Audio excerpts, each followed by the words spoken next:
Hello. क्या फैसला है तुम्हारा? कौन? अच्छा, अब आवाज भी नहीं पहचानोगी मेरी? इतनी अजनबी हो गई हूँ मैं वही हूँ जिसकी जिंदगी तुमने बर्बाद की है। सुंबुल? हाँ, ये तो मैं जानती हूँ कि तुम सुंबुल की जिंदगी भी बर्बाद करने के ही चक्कर में हो। तानिया, मैं तुम्हें साफ साफ कह रही हूँ मिस्टर उमैर अहमद, अगर मेरी बहन पर तुम्हारी वजह से कोई आंच भी आई ना, तो मैं तुम्हें जिंदा नहीं छोड़ूंगी।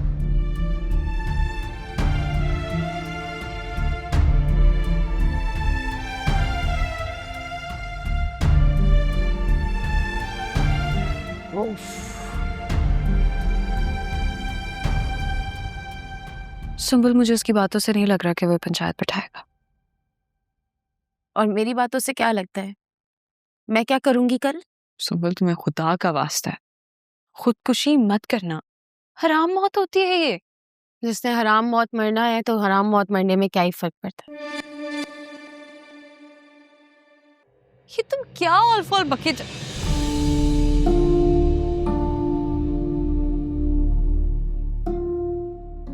हाय मेरे अल्लाह, क्या हुआ है? क्या हुआ? अम्मी,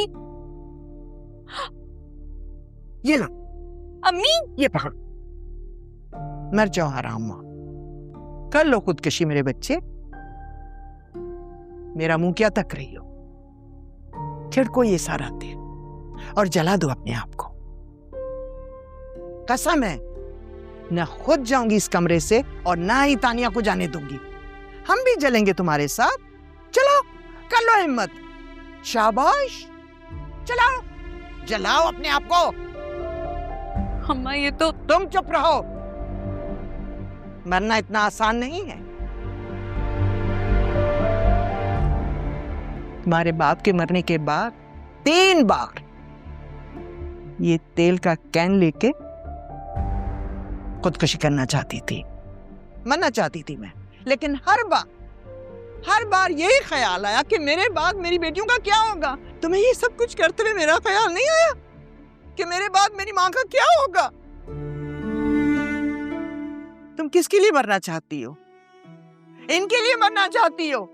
इन बेजाहिल लोगों के लिए जो मुझ जैसी बेबस लाचार औरतों के ऊपर अपनी मर्जी के फैसले मुसल्लत करते हैं, इनके लिए तुम मरना चाहती हो?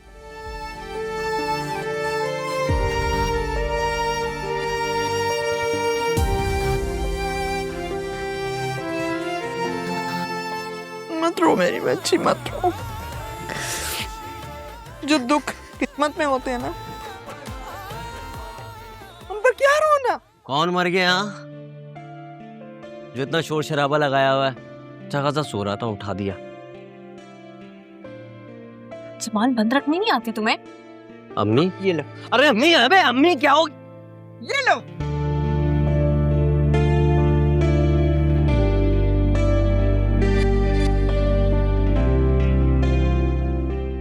सोचा क्या? जाकर क्या कहोगे? नहीं जानता। सब कुछ इमरान चाचू ने ही हैंडल करना है। What the hell is this? तुम तो कह रहे थे कि तुम कुछ भी करके इस मंगनी वाले मामले को खत्म कर दोगे। अब इमरान को बीच में क्यों इन्वॉल्व कर रहे हो? पापा, क्योंकि इस मसले का हल उन्हीं के पास है। वो मेरा भाई है, सगा भाई है, उसे बहुत अच्छी तरह जानता हूँ। उसका दिमागी तवाज़ुन दुरुस्त नहीं है। ऐसा कुछ नहीं है पापा, ही इज परफेक्टली ऑलराइट, वो बिल्कुल ठीक है। देखो फायजा, मैं साफ साफ कह रहा हूँ, वहां जो भी बात होगी उसकी कोई जिम्मेदारी मैं नहीं लूंगा। तो फिर बेहतर है आप हमारे साथ वहां ना ही जाए। That's it. मैं भी यही कहने वाला था। तुम दोनों जाओ, अपना शौक पूरा कर लो। मेरा क्या, मेरा कभी उस घर से कोई ताल्लुक नहीं रहा और ना कभी होगा।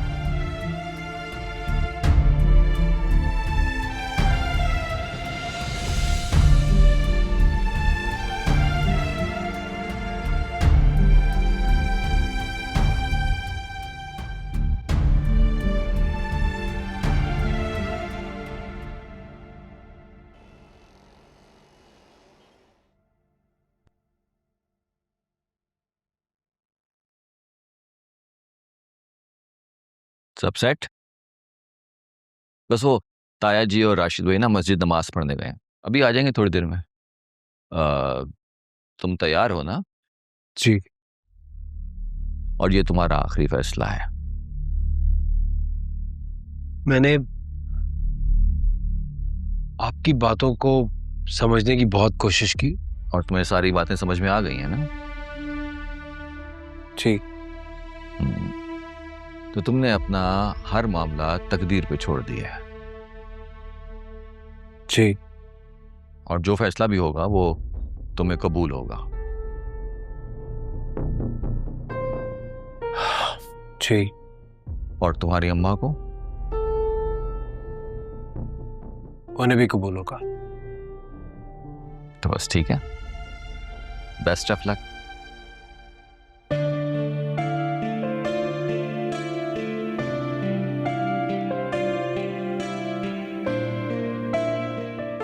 ये चाचू क्या बात कर रहे हैं उससे? वो तो मुझे नहीं पता, लेकिन मुझे लगता है कि जो भी फैसला होगा ना तुम्हारे हक में ही होगा। छठीस कह रही है मेरी। हाँ सही कह रही हूँ, मैंने इस्तिखारे में भी ना फैसला मेरे हक में ही देखा था। क्या यही कि फैसला मेरे हक में होगा ना? इस्तिखारा कब किया तुमने ये? 3 दिन पहले। कल रात को खुदकुशी करने वाली थी ना तुम? वो तो मैं खामखा जज्बाती हो गई थी। अब मैं बिल्कुल ठीक हूँ। बहुत बड़ी ड्रामेबाज हो तुम। तानिया बात तो सुनो। तानिया ताई जी, ये लड़का उमैर और इनकी वालदा यानी फायजा भाभी ने अपना फैसला मेरे हाथ में दिया है। तो अब मैं जो कुछ भी कहने जा रहा हूं वो दरअसल उमैर और फायजा भाभी के अल्फाज हैं। तो इनका यानी मेरा फैसला ये है कि इनकी 2 शराइत हैं। दरअसल बात यह है ताई जी कि उमैर जो है ना वो सारी जिंदगी लंदन और कनाडा में रहा है, तो वो इतनी जल्दी ना इस माहौल में एडजस्ट नहीं कर सकता। तो इनकी पहली शर्त यह है कि उमैर को इस माहौल में एडजस्ट होने के लिए 3 महीने इस घर में हमारे साथ रहने की इजाजत दी जाए।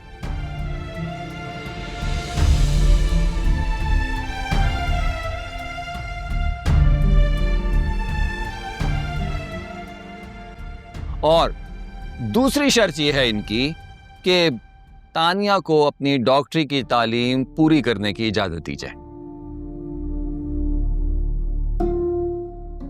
और अगर ये दोनों शर्तें आप मान लेते हैं तो फिर उमैर और फायजा भाभी को उमैर और सुंबुल का रिश्ता कबूल है।